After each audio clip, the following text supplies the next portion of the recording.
Episode की शुरुआत में हमें शिनजी नाम की लड़की को दिखाया जाएगा जो कि हिल्स पहनी होती है, जो कि बहुत ज़्यादा खूबसूरत है। वो एक शॉप में का बाहर से वेट करती है और उसे देख के स्माइल करती है प्यारी सी, क्योंकि उस शॉप से उसकी जुड़ी है यादें।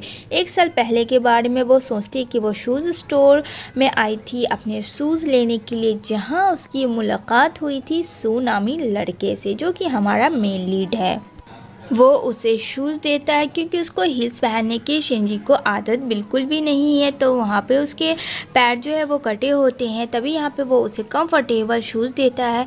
बट बात ये है कि शिनजी जो है वो 28 ईयर्स की लड़की है और यहाँ पे वो बस सारी चीज़ें सोच रही होती है। और यहाँ पे जो सू हमारा हीरो वो 24 ईयर्स ओल्ड, यानी कि दोनों में एज का डिफरेंस काफ़ी है, जिसकी वजह से वो ना चाह कर भी उससे बात खुल के नहीं कर पा रही थी। तभी यहाँ पे वो उसे शूज़ देता है और कहता है ये आपके लिए कंफर्टेबल होगा, लेकिन कहते हैं 1 सेकंड रुकिए। तभी यहाँ पे वो रुक जाती है, उसकी दिल की धड़कनें तेज़ हो जाती है। कहती है क्या हुआ, आपने मुझे आवाज़ दी? तो कहता है हाँ, क्योंकि सू जो है वो एक सेल्समैन है शूज़ का। तो यहाँ पे वो बोलता है कि आप ज़्यादा वेयरिंग नहीं करती हो हाई हील्स, इसलिए मैं आपको कुछ दे रहा हूँ, ये लो, इससे आपको बहुत ज़्यादा रिलीफ मिलेगा और आप हाई हील्स को पहन कर कहीं भी कंफर्टेबल से जा सकती हैं।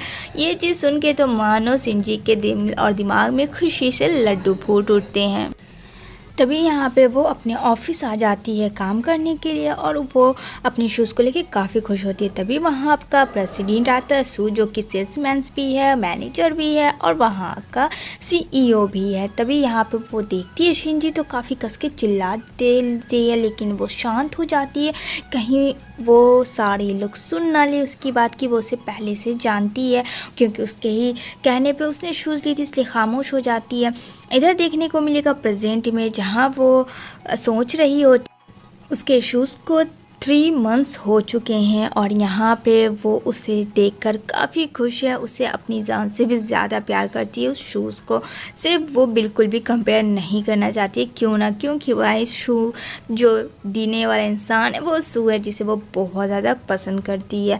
अब यहाँ पे सारे लोग काम कर रहे होते हैं शूज़ के रिगार्डिंग, डिज़ाइन के बारे में, उसके कलर्स के बारे में। तभी यहाँ पे बोलता है मैनेजर सीईओ को यानी सू को कि आपके लिए मैं पर्सनल असिस्टेंट करवा देता हूँ, जिससे आपको इस कंपनी के बारे में सारी चीज़ें पता हो और सर्च करने में हम लोगों को आसानी होगी अगर आप समझ जाओगे। तो कहता है ठीक है। तो यहाँ पे वो सीधा नाम ले लेता है शिनजी को, क्योंकि शिनजी काफ़ी टाइमों से वहाँ काम कर रही है और उससे बेहतर कोई और नहीं बता सकता है इन सब चीज़ों के बारे में।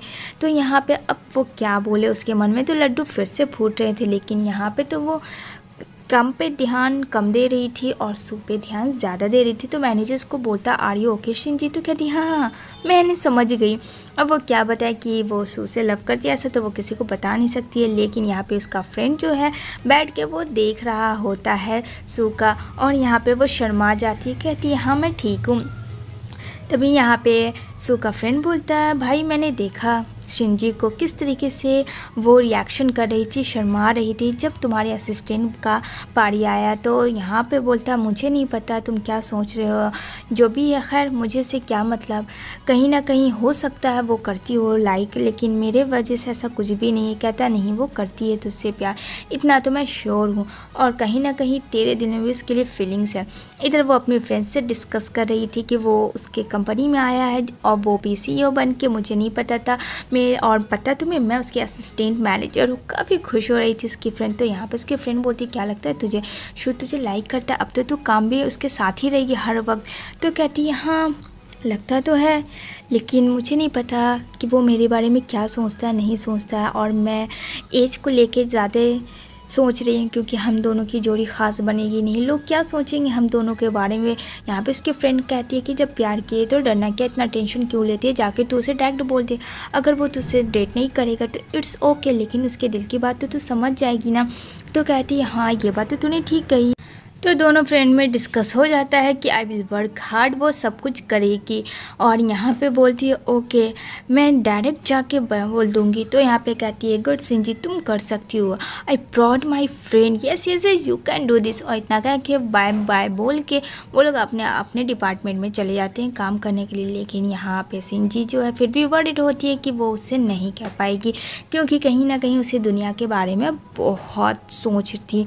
और ये सारी चीज़ जो है सूट छिप कर बैठा होता अपने काम करता है तो वो सुन लेता है। तभी यहाँ पे वो लोग घर जाते हैं तो उसकी फ्रेंड आती है जिम, और जिम बोलती है क्या तुम मुझे ड्रॉप कर दोगे? तो कहता है हाँ क्यों नहीं कर दूँगा। और यहाँ ये सब चीज़ सिंजी देख लेती है कि वो क्या, और वो बहुत ज़्यादा हॉट थी। और यहाँ पे वो उसके बगल में बैठती है फ्रंट सीट पे। तभी यहाँ पे वो बोलती है अरे क्या हुआ सिंजी तुम नहीं आओगी, आ जाओ। कहती है हाँ हाँ मैं बस अभी आई। तो वो आ जाती है और कार पे बैठ जाती है। यहाँ पे तीनों मिलके चल रहे होते हैं। तभी यहाँ पे उसका मूड ऑफ होता है सिंजी का, क्योंकि उसे फ्रंट सीट में सू के साथ बैठना था, लेकिन वहाँ पे वो नहीं जिम थी, जिसकी वजह से वो बिल्कुल भी बात नहीं कर रही थी। तभी यहाँ पे कहती है जिम कि ओ ये तुम हो, कितनी क्यूट हो। तो कहता है हाँ मैं बहुत क्यूट था। और ये तो कहती अरे तुम्हें क्या हुआ सिंजी? कहती है मुझे कुछ नहीं मैं ठीक हूँ। कहती है जब से बैठी तुम चुप गुम हो। कहती है अरे नहीं ऐसी कोई बात नहीं है। तो यहाँ पे बोलती है जिम क्या ख्याल है सू मेरे बारे में, क्यों ना हम लोग डेट पे चलते हैं? क्यों सही कह रही हूँ ना सिंजी? अब बेचारी सिंजी को तो बहुत ज़्यादा गुस्सा आ रहा था, लेकिन वो क्या कहती है हाँ आप दोनों अच्छे लगोगे कपल्स में। यहाँ उसे अपनी बात बतानी थी, लेकिन यहाँ वो उसी की तारीफ़ की जाती है। तभी यहाँ पे उतर जाती है जिम और उतर के चली जाती है। और यहाँ पे गाड़ी चला रहा होता है तो सू देख रहा होता है सिंजी का मूड, मिरर में उसे सब दिख रहा होता है। तो यहाँ पे बोलती है ये कितनी क्यूट है यार, ये कुछ बोलती भी नहीं, क्योंकि उसका फ्रेंड ने कहा था कि वो बहुत क्यूट है और वो बिल्कुल तुम्हारे टाइप की है। ये सारी चीज़ें वो सोच रहा होता है। तभी यू टर्न जैसे ही मारता है कस के तो उसे चोट लग जाती है। कहती है क्या तुम ठीक तो हो ना? तो यहाँ पे बोलती है सिंजी हाँ हाँ मैं ठीक हूँ। कहता I'm so सॉरी मैंने यू टर्न मारा, मुझे ध्यान ही नहीं था। कहती इट्स ओके। कहता प्लीज़ मुझे माफ़ कर देना। कहती हाँ ठीक है। तभी वहाँ पे वो लोग चल रहे होते हैं तो वो लोग स्टोर में आ जाते हैं, शूज़ स्टोर में देखने के लिए शूज़ के कलेक्शन और उसके कलर्स उसके डिज़ाइन। यहाँ पे पिक बोलता है क्लिक करने के लिए सू सिंजी को। यहाँ पे सिंजी पिक तो ज़रूर क्लिक करी थी बट शूज़ की नहीं कर रही थी, सू की कर रही थी। और यहाँ पे उसे बहुत अच्छा मिलता है कि वो उसके साथ फाइनली उसके साथ काम कर रही है। तभी जैसे ही चलती है तो उसकी हील्स फंस जाती है। अब जैसे ही फंसती है उसकी हील्स, अब वो उसे उतार रही होती है। उसे डर लग रहा होता है कहीं उसके साथ जो मीटिंग पे लोग हैं वो उसे इस हाल में ना देख ले। वो शूज़ को किसी भी कीमत पे खोना नहीं चाहती थी और उस लोगों से भी डर रही थी कि वो उसे इस हुलिया में ना देखें। जैसे तैसे वो अपने शूज़ को निकालने की बहुत कोशिश करती है, लेकिन वो जाल में फंस चुका होता है जो कि नहीं निकलता है। लेकिन ये सब चीज़ अभी शू नहीं देखता, वो हैंडल कर रहा होता है मीटिंग। तभी वो आता है उसके पास और कहता है क्या हुआ तुम क्या कर रही हो, सब ठीक तो है? कहती है हाँ मैं सब ठीक है। वो बस शूज़ अब वो बता भी नहीं सकती थी कि वो शूज़ को कितना चाहती, क्योंकि वो फर्स्ट शूज़ था जो सू ने उसे दिया हो। लेकिन ये बात नहीं पता होती है सू को। तो यहाँ पे कहता है कि अरे छोड़ो मैं तुम्हें दूसरा दिला दूंगा। कहती नहीं मुझे ये शूज़ चाहिए, बस हो गया एक सेकंड रुक जाइए। यहाँ पे कहते चलो लेट हो रहा है। जैसे ही शूज़ निकलता है तो बहुत दिक्कत से सू को चोट लगता है और वो शूज़ ऊपर गिर जाता है और सिंजी धड़ाम से नीचे गिर जाती है। तभी दौड़ के आता है और बोलता है सू सिंजी को तुम ठीक। तो सिंजी गिरी हुई होती है क्योंकि उसे बहुत एम्बैरेस फील हो रहा होता कि वो शू के पास गिर गई। तभी शू से बोलता तुम ठीक तो हो? कहती हाँ मैं ठीक हूँ। जैसे ही वो उठती है तो यहाँ पे सू बोलता तुम ठीक तो? कहती हाँ मैं ठीक हूँ। लेकिन यहाँ पे जो शू के नोज़ पे जो हील्स लगी थी वो काफ़ी ज़्यादा रेड हो जाती है जैसे ही वो उसे टच करती है। कहती है oh this is hurt a lot ना। कहता है क्या? क्योंकि वो तो उसे देख रहा था शिंजी को, वहाँ पे उसका कपड़ा भी फट जाता है और यहाँ पे उसके हाथ में भी बहुत चोटें आती हैं। यहाँ पे वो जल्दी से अपने हाथ को हटा लेती है क्योंकि उसे बहुत ज़्यादा एम्बैरेस फिर से फील हो रहा था कि वो उसे ऐसे टच नहीं कर सकती है। उसे उस वक्त अपना केयर नहीं था, उसे उस वक्त शिंजी का केयर था और शिंजी को शू का केयर था। तभी यहाँ पे दोनों एक दूसरे को देखते हैं। यहाँ पे वो जल्दी से खड़ी हो जाती है क्योंकि यहाँ पे एक और एम्बैरेस वाली बात हो जाती है कि उसका कपड़ा स्कर्ट जो था वो पूरा फट चुका था और वहाँ से कुछ लोग आ रहे थे। अब वो बेचारी सोच रही थी, कहती है क्या करूँ मैं। और ये सारी चीज़ें सू देख लेता है। तभी यहाँ पे उसे समझ नहीं आता, क्योंकि वो नहीं चाह रही थी बोलना। वो एकदम कॉर्नर में खड़ी हो जाती है ताकि उसका मजाक ना बने, लेकिन वहाँ पे शू आता है और अपने कोट से उसे बैग से कवर कर देता है। तब तक खड़ा रहता है जब तक कि वहाँ से वो लोग जा नहीं रहे होते हैं। और यहाँ पे फिर से एक बार शिनजी का दिल एकदम से बेकाबू हो जाता है कि उसने मुझे टच किया और हम दोनों इतने क्लोज थे, मतलब उससे मेरी केयर, क्या वो मुझसे प्यार करता है। तभी शिनजी आती है शूज़ वाले के पास ताकि उसका सैंडल ठीक हो जाए, वो वेयरिंग कर सके। उसके लिए वो कुछ भी कर सकती थी। तो यहाँ पे बोलते प्लीज़ अब कुछ भी करके इसे बना दो ना। तो यहाँ पे बोलता है कि ओह नो, ये बहुत ज़्यादा तरीके से इसकी हिप्स टूट गई है। तभी वहाँ पे सू आता है और बोलता है क्या हुआ, ये लो तुम्हारे लिए न्यू ड्रेस और न्यू शूज़ लाया था। फिर से उसे गिफ्ट देता है। कहती है अरे इसकी क्या ज़रूरत थी आपको। तो कहता है अरे ऐसा कुछ नहीं, ले लो। उतने में वो लोग जा रहे होते हैं तो वहाँ पे जिम मिल जाती है मैनेजर। तो यहाँ पे वो सब देख लेती है कि किस तरीके से सू ने शिनजी को सारे गिफ्ट्स दिए। तभी यहाँ पे जिम को वहाँ पे कुछ तो ऐसा फील होता है। कहता है क्यों नहीं तुम लोग हम लोग के साथ ही बैठ के ड्रिंक कर लो और खा लो, ये ट्रीट मेरी तरफ से समझ लो। तो कहती है अरे नहीं नहीं मैं जा रही हूँ। अरे तुम्हें जाने की क्या ज़रूरत है, बैठो बैठो सब साथ करते हैं। तभी यहाँ पे सारे लोग बैठे रहते हैं। तो जिम बोलती है अरे सीओ सू क्या हुआ आपके नोज़ को। कहता है अरे कुछ नहीं, वो बस ऐसे ही चोट लग गई थी, ऐसा कोई बात नहीं है। अब यहाँ पे शिनजी काफ़ी घबरा जाती है कहीं कि उसका नाम ना ले ले। तभी वहाँ पे आता है जो कि न्यू असिस्टेंट मैनेजर के तौर से आया है। और यहाँ पे वो देखती है जैसे ही सू तो मानो उसके पैरों तले से ज़मीन खिसक जाती है। और जू का भी, दोनों एक दूसरे को देखते रहते हैं। अब ये दोनों के बीच में क्या था फ्रेंड्स, थोड़ा सा वेट करते हैं, हम लोग को थोड़े देर में पता चलेगी। तो वहाँ पे सारे लोग असिस्टेंट मैनेजर जू के लिए और यहाँ पे सब लोग ट्रीट कर रहे होते हैं। यहाँ पे काफ़ी चिप्स पी रही होती है सू, क्योंकि उसका दिमाग बिल्कुल भी काम करना बंद कर चुका था। यहाँ पे मना भी करता है जू कि तुम इतने ड्रिंक मत पियो, तुम्हें आदत नहीं है। कहती है अरे नहीं नहीं इट्स ओके मैं पी सकती हूँ।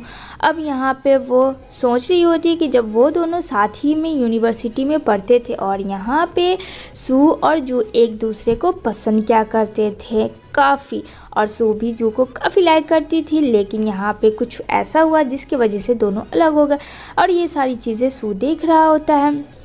तो यहाँ पे शिनजी और जू दोनों करीब होते हैं। यहाँ पे कहता है अरे तुम इतनी ड्रिंक करी, तुम नहीं चल सकोगी, मैं तुम्हें छोड़ देता हूँ। लेकिन वो उसे हटाती है, लेकिन शिनजी यहाँ पे गिरी जा रही होती है। तो यहाँ पे कॉल आता है सू का।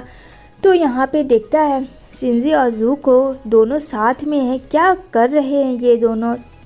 उसे बिल्कुल भी अच्छा नहीं लग रहा होता, क्योंकि उसे कहीं ना कहीं जैसी वाली फीलिंग्स आ रही होती है। तो यहाँ पे कहता है जो आर यू ओके, मैं तुम्हें कह रहा हूँ तुम्हें मेरी बात समझ नहीं आती है। तो यहाँ पे कहती है शिनजी तब क्यों नहीं समझे थे जब मैं चिल्लाती थी कि मुझे छोड़ के मत जाओ, तब कहाँ थे तुम। और काफ़ी कस के उसके ऊपर चिल्लाती है, जिसकी वजह से जू भी खामोश होता है, क्योंकि दोनों के बीच में उस टाइम ब्रेकअप हो गया था। उतने में सू आ जाता है और कहता है क्या हुआ, सब ठीक तो है। अब उसे देख के शिनजी एकदम खामोश हो जाती है, क्योंकि वो नहीं चाहती थी ऐसा कुछ भी बताए। और ये सारी चीज़ें जिम भी देख रही होती है, जो कि ड्रिंक के हालात में उभी थी। तो सब लोग खड़े होते हैं, बहुत क्राउड होता है, लाइटिंग की वेट करते हैं एक जगह से दूसरी जगह क्रॉस करने के लिए। और सू बिल्कुल भी उसे छोड़ नहीं रहा था शिनजी को, क्योंकि शिनजी एकदम बेकाबू हो चुकी थी। तभी वहाँ से वो चलती है। लेकिन यहाँ पे क्या, यहाँ पे देखने को मिलता है कि उसने अपना हाथ छुड़ा लिया है। यहाँ पे कहता है क्या हुआ, तुम ठीक तो हो, और इस तरीके से बीच रोड में क्यों तुमने मेरा हाथ छोड़ा, तुम्हें पता है ना कितना क्राउड है और तुमने काफ़ी ड्रिंक कर लिया, जो कि सच में उसे होश भी बिल्कुल नहीं था। कहती है मुझे तुमसे कुछ कहना है। कहता है क्या। कहती है I like you CO manager, please please I like you, I am sorry, मुझे नहीं पता मुझे क्या रिएक्शन करना चाहिए। उसके थोड़े देर बाद वहाँ पे बेड पे होती है शिनजी और उसके पास किसी लड़के का हाथ होता है, जो कि फेस नहीं रिवील है कि उसके साथ कौन स्लीप ओवर कर रहा होता है। यहाँ पे वो उसे देखती है और उसकी नींदें खुल जाती है। और जैसे ही वो उसकी नींदें खुलती है तो इधर उधर देखती है, जहाँ कोई नहीं था। उसे समझ नहीं आ रहा होता है कि उसके साथ कल रात क्या होता है, क्योंकि वो सब कुछ भूल चुकी होती है। वो याद करने की बहुत ज़्यादा कोशिश कर रही होती है कि कल रात क्या हुआ था, लेकिन उसे एक चीज़ भी याद नहीं आ रही थी। उसे लगता है कहीं कोई उसे इस हाल में ना देख ले। जल्दी से कपड़े भी वेयरिंग करती है और यहाँ पे वो बहुत ज़्यादा डरी भी और नर्वस होती है। इधर उधर देखती है कि शायद कोई है तो नहीं। नहीं नहीं, चलो कुछ नहीं है, सब ठीक है। वो धीरे से डोर खोलती है और इधर उधर देखती है। तभी यहाँ पे उसे कोई नज़र नहीं आता, लेकिन वहाँ पे वो जो घर होता है वो सूखा होता है। ये शिनजी को उसे देखने के बाद पता चलता है। और सू ने उसके लिए बहुत अच्छी अच्छी डिशेस भी बनाई होती है और हैंगओवर उतारने की कॉफ़ी भी बनाई होती है। यहाँ पे वो भी कुछ नहीं बोल रहा होता है, क्योंकि दोनों एक दूसरे को देख के नर्वस थे, मानो कल रात ऐसा क्या हुआ है। तभी यहाँ पे बोलता है कि तुम्हारा स्टमक तो ठीक है ना। अब शिनजी बोलती है इसको मेरे स्टमक का क्यों, इसने कहा क्या मेरे स्टमक तो ठीक है। हाँ, वो बोलती मैं ठीक है। तो कहते हैं ओके, बस यही मुझे पूछना था। ठीक है, तुम ये सूप पी लो, इससे तुम्हें बहुत आराम मिलेगा। तो कहती है ठीक है। तभी उसे याद आता है कि वो उसके ऊपर थी और यहाँ पे वो बोलती है I like you see so, I like you don't know कि मैं तुमसे कितना प्यार करती हूँ। और ये सारी चीज़ें वो उसे धीरे धीरे याद आ रही थी। और यहाँ पे सू भी उसके बारे में सोच के थोड़ा सा हंस रहा था, स्माइल कर रहा था। तो यहाँ पे बोलती है हो गया मेरा सियप्पा, मैंने क्या सोचा था। और ये बकबक के एक चक्कर में उसने इतनी वोमिट की है शू के कोट में, और वो सॉरी बोलती गई और वोमिट करती गई। मतलब शू को पूरी तरीके से उसने अपने वोमिट से ही लव में डुबा दिया। और ये सारी चीज़ें शू को भी याद थी, जिससे बहुत मिचमिचा सा फील हो रहा था। अब यहाँ पे शिनजी देखती कहती मेरी तो वाट लगी, मैं इसे प्रपोज़ करनी चाहिए थी, पर इसने मैंने तो इसके साथ बहुत ज़्यादा ही गलत काम कर दिया। जल्दी से वो ड्रिंक करती है, कहती है ठीक है मुझे ऑफिस के लिए लेट हो रही है। वो जल्दी से जाती है। यहाँ पे बोलता है सू अरे रुको शिनजी वेट करो। लेकिन वो लिफ्ट पे चढ़ जाती है, कहती है कि मैं तुम्हें घर ड्रॉप कर दूंगा और वहाँ से ऑफिस तुम चली जाना। कहती है नहीं मैं ठीक हूँ, मुझे अकेला ही जाना है, क्योंकि वो काफ़ी नर्वस था। सू कहता है क्या हुआ, तुम ठीक? तो कहती है आई एम सॉरी उन सभी चीज़ों के लिए नहीं, मुझे अकेले जाना होगा। जल्दी से लिफ्ट को क्लोज कर लेती है। तभी वो दौड़ के जाती है अपनी फ्रेंड के पास और पार्क से वो डिस्कस करती है कि यार मैंने ड्रिंक में पता नहीं क्या क्या हैंगओवर में उसके साथ किया, मुझे कुछ याद नहीं है। और नेक्स्ट मॉर्निंग में उसके घर पे थी, इनफैक्ट उसके बेड पे थी। तो यहाँ पे उसकी फ्रेंड बोलती है ओहो बेड पे थी, क्या क्या हुआ है? कहती है अरे यार ऐसा मत बोलना, मुझे नहीं पता क्या हुआ, मुझे कुछ याद नहीं, मुझे बस थोड़ा सा याद है कि मैंने उसके कोट पे वोमिट किया था, एक बार नहीं कई बार, इससे आगे मैं कुछ नहीं जानती हूँ। कहती है अच्छा ठीक है ना, इट्स ओके, कुछ नहीं हुआ होगा, अगर हुआ भी होगा तो याद करने की कोशिश करना। और वैसे भी तू तो चाहती थी कि शू तेरे साथ हो। कहती है हाँ मैं चाहती थी, पर ऐसे नहीं। इधर जो है शू के नोज़ पे चोट ही लगी थी, उसको बैंडेज कर रहा था। तभी वो शिनजी को याद करता है कि उसने उसको टच किया था। इधर उसको मेल आ रहा होता है, क्योंकि उसका ऑफिस जाने का बिल्कुल मन नहीं था। यहाँ पे वो बहुत ज़्यादा फ्रस्ट्रेट हो चुका था। तो देखता है बहुत सारे मेल्स आ रहे हैं, इट्स वेरी इंपॉर्टेंट मीटिंग के लिए। तो वो रेडी हो जाता है ऑफिस के लिए। इधर शिनजी भी रेडी होकर आ रही होती है, लेकिन जैसे ही सू को देखती कि लिफ्ट के लिए वो वेट कर, बस 9 तो 11 होने का सोच ही रही होती है। उतने में जिम आ जाती है और जिम बोलती अरे शिनजी तुम यहाँ क्या कर रही है, चलो साथ में ही चलते। और ये सारी चीज़ें सुन लेता है। अब वहाँ पे बेचारी फिर से एम्बैरेस एक बार और फील करती है कि वो तो चुपके से जा रही होती है, सू के नज़रों से भाग रही होती है, लेकिन यहाँ जिम आके उसे पकड़ लेती है। तभी हाई करती है, यहाँ पे सू भी करता है। तभी तीनों खड़े होते और यहाँ पे शिनजी की गाल रेड हो जाती है और ये सू देख रहा होता है, मैनेजर जिम भी, दोनों लोग। तभी यहाँ पे उसके हाथों में चोटें लगी होती है, तो सू देख लेता है उसकी चोटों को। तभी उसे लगता है कि कल की जो चोटें लगी थी, यानी कि उसने अभी तक ठीक नहीं किया। और जिम भी ये सारी चीज़ें नोटिस कर रही होती है। शू और शिनजी के बीच में कुछ तो है, जहाँ बेचारी जिम चाह रही थी कि शू के साथ थोड़ा उसका रोमांस हो जाए। तभी उसके पास कॉल आता है। यहाँ पे कहती है तुम दोनों जाओ, मैं ऊपर तुमसे मिलती हूँ, ठीक है ना। अब यहाँ पे शिनजी को और ज़्यादा डर से हालत ख़राब, क्योंकि वो छुपके से जाना चाह रही थी। अब यहाँ पे शू और शिनजी लिफ्ट में अकेले होते। क्या लगता है फ्रेंड्स क्या होगा? ऐसा कुछ भी नहीं है। तो शू शिनजी को देता है बैंडेज लगाने के लिए उसकी चोटों पे, तो वो उसे ले लेती है। और कहती है थैंक यू सो मच। लेकिन यहाँ पे वो उसके आगे कुछ बोल ही नहीं पा रही होती है, सू उससे बात ही नहीं कर सकती है। तो यहाँ पे सू भी उसे कुछ भी नहीं बोलता क्योंकि वो उससे और एम्बैरेस फील नहीं करवा रहा होता। तभी यहाँ पे आती है मैनेजर जिम और कहती है सू को कि तुमने फ़ोटोज़ ली थी जो तुम गई थी CEO सू के साथ। तो कहती है हाँ मैंने ली थी, लेकिन यहाँ पे तो फ़ोटो तो आपको पता ही है वो कम ले रही थी शूज़ का और सू का ज़्यादा ले रही थी। तो वो देख रही होती है सारी पिक्स जहाँ उसको डिज़ाइन में उतने ख़ास नहीं क्लिक कर रही थी क्योंकि सारी के सारी एफर्ट शिंजी का सू पे था। तो यहाँ पे बोलती है मैनेजर जिम कि ये क्या तुमने फ़ोटोज़ लिए बस इतना सा ही, और तुम्हें पता भी है इसमें कोई भी फिनिशिंग नहीं है, तुमने बहुत ही गंदा काम किया। और ये सब सुन रहा होता है सू, जो उसे बहुत बुरा लग रहा होता है कि शिंजी को उसके वजह से डांट पड़ी, उसका अच्छा बिल्कुल भी इंटेंस नहीं था ऐसा। तभी वो जा रही होती सारी फाइल्स को लेके तो एक लड़की से टकरा जाती है और वो लड़की बोलती है आई एम सो सॉरी मैं थोड़ी जल्दी में हूँ। तो कहती है इट्स ओके। अब बेचारी सारी फाइल्स को अपने ही समेट रही होती है तो उतने में जू आ जाता है। अब जू देखता है यहाँ पे शिंजी को, तो शिंजी बोलती है मैं उठा लूँगी, लेकिन कहता अरे नहीं मैं हूँ ना मैं उठा लूँगा। और ये सारी चीज़ें ऊपर से सू देख रहा होता है उन दोनों को, लेकिन वो उफ ना करता है। तभी मैनेजर जिम आती है और यहाँ पे बोलती है सू को क्या मेरे साथ कॉफ़ी पीने चलोगे? तो कहता है कॉफ़ी पीने? बोलता ओके ठीक है। यहाँ पे आती है कॉफ़ी पीने के लिए लेकर जिम सू को। यहाँ पे बोलती है आखिर तुम्हारे लिए शिंजी के दिल में कुछ तो फीलिंग्स है, कुछ तो खिचड़ी पक रही है, मैंने नोटिस किया है तुम दोनों को। अगर ऐसी बात है तो तुम उसे कन्फेस क्यों नहीं करते हो? कहता अरे नहीं ऐसा कोई बात नहीं है। यहाँ पे बोलती है देखो जो बात सच है वो सच है, मैंने उसकी आइज़ में देखा है तुम्हारे लिए लव, क्यों ना तुम दोनों डेटिंग स्टार्ट कर लो। इधर जो है शिंजी आई भी होती है जू के पास और यहाँ पे बोलती है प्लीज़ स्टॉप करो ये सब चीज़ जो तुम कर रहे हो, तुम्हें पता है कि मैं किसी और से अब प्यार करती हूँ और प्लीज़ मेरे पास आना क्लोजली बंद करो। तो कहता अच्छा तुम किसी और को लाइक करने लगी हो? ओह मैं समझ गया, ये वही CEO सू है ना? तो कहती है तुम्हें इससे क्या मतलब, कोई भी रहे, बस मुझे इतना समझना है कि तुम मेरे लिए अब नहीं हो कुछ भी, मैं किसी और को लाइक करती हूँ, तुम मेरा पास्ट हो, तो प्लीज़ मुझे इन सब चीज़ों से दूर रखो और मेरे लाइफ में कोई गुड पर्सन है तो उसको रहने दो।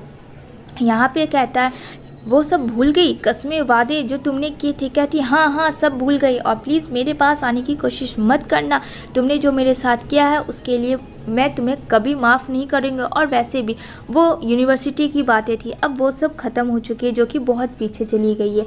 यहाँ पे जू बोलता है लेकिन मैं तुमसे अभी भी लव करता हूँ। कहता है ओह तुम करते होगे मुझे नहीं फ़र्क पड़ता, लेकिन जैसा कि मैंने पहले भी बताया और अभी भी बता रही हूँ कि मैं किसी और से लव करती हूँ, तो please I don't want to कि मैं ऐसा कुछ भी करूँ। और अब से ये चैप्टर क्लोज़ होना चाहिए और हम लोग एकदम कैजुअल रहेंगे, इसके आगे कुछ नहीं, काम से काम का मतलब है। यहाँ पे वो बहुत ज़्यादा डर जाती है। तभी यहाँ पे सू की आवाज़ आती है शिंजी के लिए। कहता है शिंजी क्या कर रही है तुम यहाँ? कहती है कुछ नहीं मैं कुछ भी नहीं कर रही थी। यहाँ पे कहता क्या हो रहा था? जू कहता तुम्हें इसमें क्या है, मैं क्या कर रहा हूँ? हम दोनों के बीच में कुछ पर्सनल डिस्कस हो रही थी, तुम इन्वॉल्व मत हो CEO सू, तो यही तुम्हारे लिए भलाई होगी। यहाँ पे कहता है मैं क्यों ना इन्वॉल्व हूँ, मैं तुम्हें बहुत दिनों से नोटिस कर रहा हूँ कि शिंजी के साथ तुम्हारा बिहेवियर कुछ ख़ास नहीं है। कहते हैं कि ओह एक्सक्यूज़ मी, हम दोनों का क्या रिलेशनशिप है, क्या मैटर है वो पर्सनल है और मैं तुम्हें मैनेजर CEO सू नहीं बता सकता हूँ। समझ में आई मेरी बात? तो यहाँ पे बोलती है शिंजी की प्लीज़ स्टॉप दिस, बंद करो, क्या कर रहे हो तुम लोग? यहाँ पे बोलता है चलो तुम यहाँ से मेरे साथ। शिंजी को वो अपने साथ लेकर जा रहा होता है उसने हाथों को पकड़कर। यहाँ पे शिंजी भी शू को कुछ नहीं बोलती है, लेकिन जैसे ही जाता है तो यहाँ पे जो जू होता है वो उसकी हाथ पकड़ लेता है और कहता है कि तुम कहीं नहीं जाओगी। लेकिन यहाँ पे सू कहता है कि मैंने कहा इसका हाथ छोड़ो, ये मेरे साथ चल रही है। यहाँ पे दोनों गुस्से में आ जाते एक लड़की के लिए, एक उसका एक्स है, दूसरा उसका प्रेजेंट है, पता नहीं शिंजी क्या करेगी। तभी यहाँ पे खींच लेता है शू शिनजी को और यहाँ पे जो उसका हाथ छूट जाता है शिनजी से, वो कुछ नहीं बोलता है, कहता मैं तो तुम्हें इसका कभी होने नहीं दूंगा। यहाँ पे कहती है बस हम दोनों एक यूनिवर्सिटी गुड फ्रेंड है, दैट्स इट, और कुछ भी नहीं है। सीओसू कहता मैंने तुमसे एक्सप्लेनेशन मांगा नहीं ना, तो फिर क्यों तुम एक्सप्लेनेशन दे रही हो। कहती आई एम सॉरी, मेरी वजह से ये सब आपको देखना पड़ा, आई एम रियली सॉरी। कहता ओके, ये सब बात मैं नहीं पूछ रहा हूँ और ना मुझे जानना है, अब प्लीज़ रोना बंद करो। यहाँ पे वो देखती है कि उसे कैसे पता कि वो रो रही। सू जो है जा रहा होता है लेके शिनजी को, लेकिन वहाँ पे सडनली कॉल आता है कि जू का तबीयत ख़राब है, उसने अपने हाथ को ग्लासेस से फोड़ दिया था, जिसकी वजह से शिनजी दौड़ के उसके पास आती है और कहती है कि क्या तुम पागल हो, ये सब तुम क्यों कर रहे हो, तुम्हें कितनी बार बताऊँ मैं कि मैं तुमसे प्यार नहीं करती हूँ, मैं सू से प्यार करती हूँ, क्या मेरी एक बात तुम्हें समझ में नहीं आती, क्यों आई मेरी लाइफ में वापस, मेरी लाइफ को हेल बना के रख दिए तुमने। वो उसे खूब बोलती है। तभी यहाँ पे गो की जो है वो उसकी गर्लफ्रेंड आ जाती है। अब यहाँ पे उसे लगता है कि शिनजी की वजह से उसने अपने हाथ में इतना सारा स्क्रैच डाला है। वो मना करता है कि मत करो तुम उसके पास ऐसा कुछ भी, लेकिन वो ना सुनती है और एक थप्पड़ बेचारी कस के शिनजी को मार देती है और कहती है ये सब सिर्फ तुम्हारी वजह से हुआ, आज जो जू की हालत इसकी रिस्पॉन्सिबिलिटी तुम, क्यों आई तुम हम दोनों के लाइफ में, जबकि ऐसा तो कुछ था ही नहीं। तभी यहाँ पे वो एक थप्पड़ मारती है शिनजी उसकी गर्लफ्रेंड को और कहती है तुम्हारी हिम्मत कैसे हुई मुझे बोलने के लिए, तुम दोनों ने मुझे ट्रबल में फंसा के रखा है, आई बात समझ में, और मैं तुम्हारे जू से प्यार नहीं करती हूँ, इसे तो मैंने 1000 बार बोला, और तुम कौन होती हो, आइंदा से ऐसा मेरे साथ दोबारा मत करना, ठीक है। ये सारी चीज़ें सुन लेता है।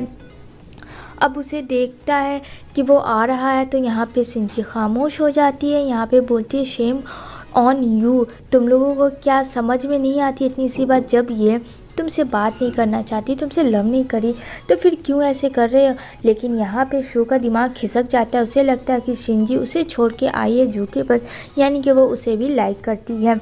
यहाँ पे उसकी हाथ में जो चोटें थी उसे ठीक कर रहा होता है सू शिनजी को, लेकिन यहाँ पे वो उससे देख नहीं रहा होता, ना बात कर रहा होता। यहाँ पे कहता है तुम कहती हो कि तुम मुझसे प्यार करती हो और तुम मुझसे कह रही हो कि मुझे एक चांस चाहिए, जब तुम प्यार करिए तो तुम्हें चांस क्या चाहिए, ये कि जू के साथ तुम्हें रहना, मतलब ये दोनों में सियप्पा हो जाता है। और यहाँ पे बेचारी शिनजी काफ़ी रोती है। यहाँ पे सू अलग हो जाता है, उससे बात बिल्कुल भी नहीं करता, मतलब दोनों के बीच में 36 का आंकड़ा हो जाता है। नेक्स्ट डे ऑफिस ये आती है शिनजी अपना काम करने के लिए, तो वहाँ नूना नाम की मैनेजर आती है और बात करती है। तो बोलता अरे नूना तुम यहाँ कब से हो, तो कहती है अरे बस अभी आई हूँ, मेरा यहाँ ज्वाइनिंग हुआ है, जहाँ सू का ज्वाइनिंग था शिनजी भी वहीं काम करती थी। अब यहाँ पे नूना जो है वो सू की कौन है फ्रेंड्स, ये हमें थोड़ी देर में पता चलेगा। यहाँ पे वो कहती है आ जाओ मेरी लाइफ में वापस, हम दोनों काफ़ी खुश रहेंगे शादी करके। यहाँ पे वो डायरेक्टली शू को बोलती है, लेकिन शू ऐसा कुछ भी रिएक्ट नहीं करता। जब वो घर जाता है तो वह काफ़ी टेंस होता है उसकी बातों से। इधर जो वेट कर रही होती है शिनजी तो कहता है तुम अभी तक घर नहीं गई, कहता है नहीं मैं अभी तक घर नहीं गई, मैं तुम्हारा वेट कर रही थी, और बहुत रोने लगती है। कहती है मैंने चांस मांगा था इसलिए नहीं कि मुझे जू के पास चाहिए, इसलिए कि मुझे तुम्हारे साथ रहना है, जिसकी वजह से मुझे टाइम चाहिए, क्योंकि मैं अभी भी तुमसे उतना ही प्यार करती हूँ। और वो इतना कह के जाने लगती है।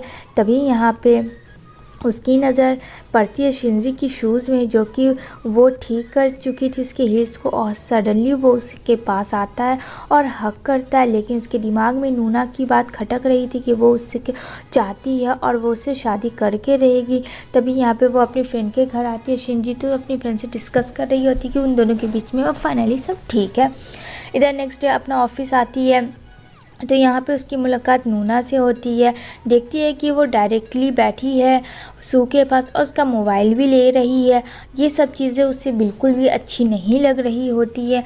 तभी यहाँ पे जाके खाना खाती है लंच टाइम में, तो कुछ कलीग बात कर रहे थे नूना और सू के बारे में कि सीईओ सू और मैनेजर नूना दोनों लोग रिलेशनशिप में हैं, काफ़ी पहले से थे। लेकिन वो बोलती नहीं नहीं ये सब बात सच नहीं होती है, नहीं मैं कुछ ज़्यादा ही सोच रही हूँ। तब वो जाती है काम पे नूना के पास मीटिंग के लिए, तो वो सोच रही होती है क्या ये ऐसा सच हो सकता है। कहती है अरे नहीं।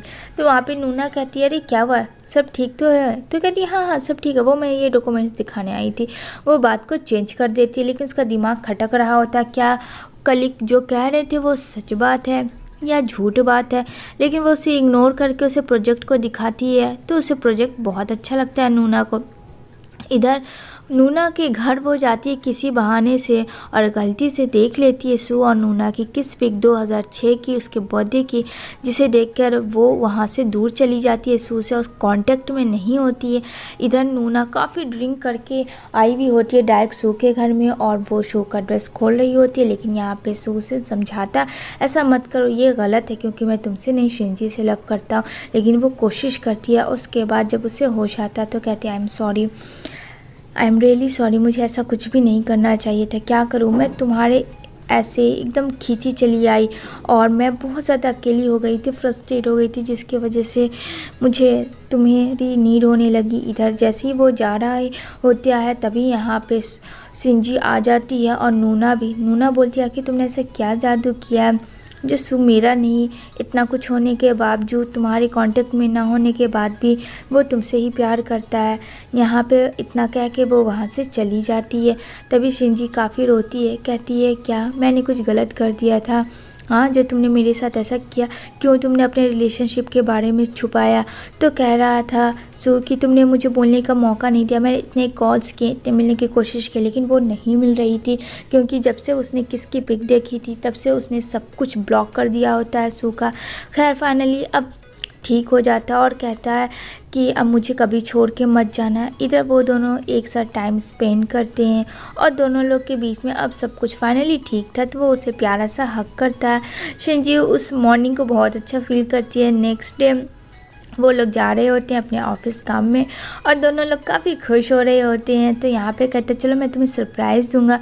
वो उसे फ्लोर पे लाके उसे किस करता है और यहाँ पे सू भी शिंजी को करता है किस, प्यारा सा उसे एक शूज़ स्टोर में लेके जाता है और फिर से उसका फेवरेट शूज़ जो है वो उसे दिलाता है और यहाँ पे वो उसे पहनती है जो कि बहुत खूबसूरत लग रहा होता है। और दोनों एक दूसरे को हग करते हैं और दोनों प्रॉमिस करते हैं कि दोनों एक दूसरे के साथ रहेंगे। इसी के साथ ये ड्रामा एंड होती है।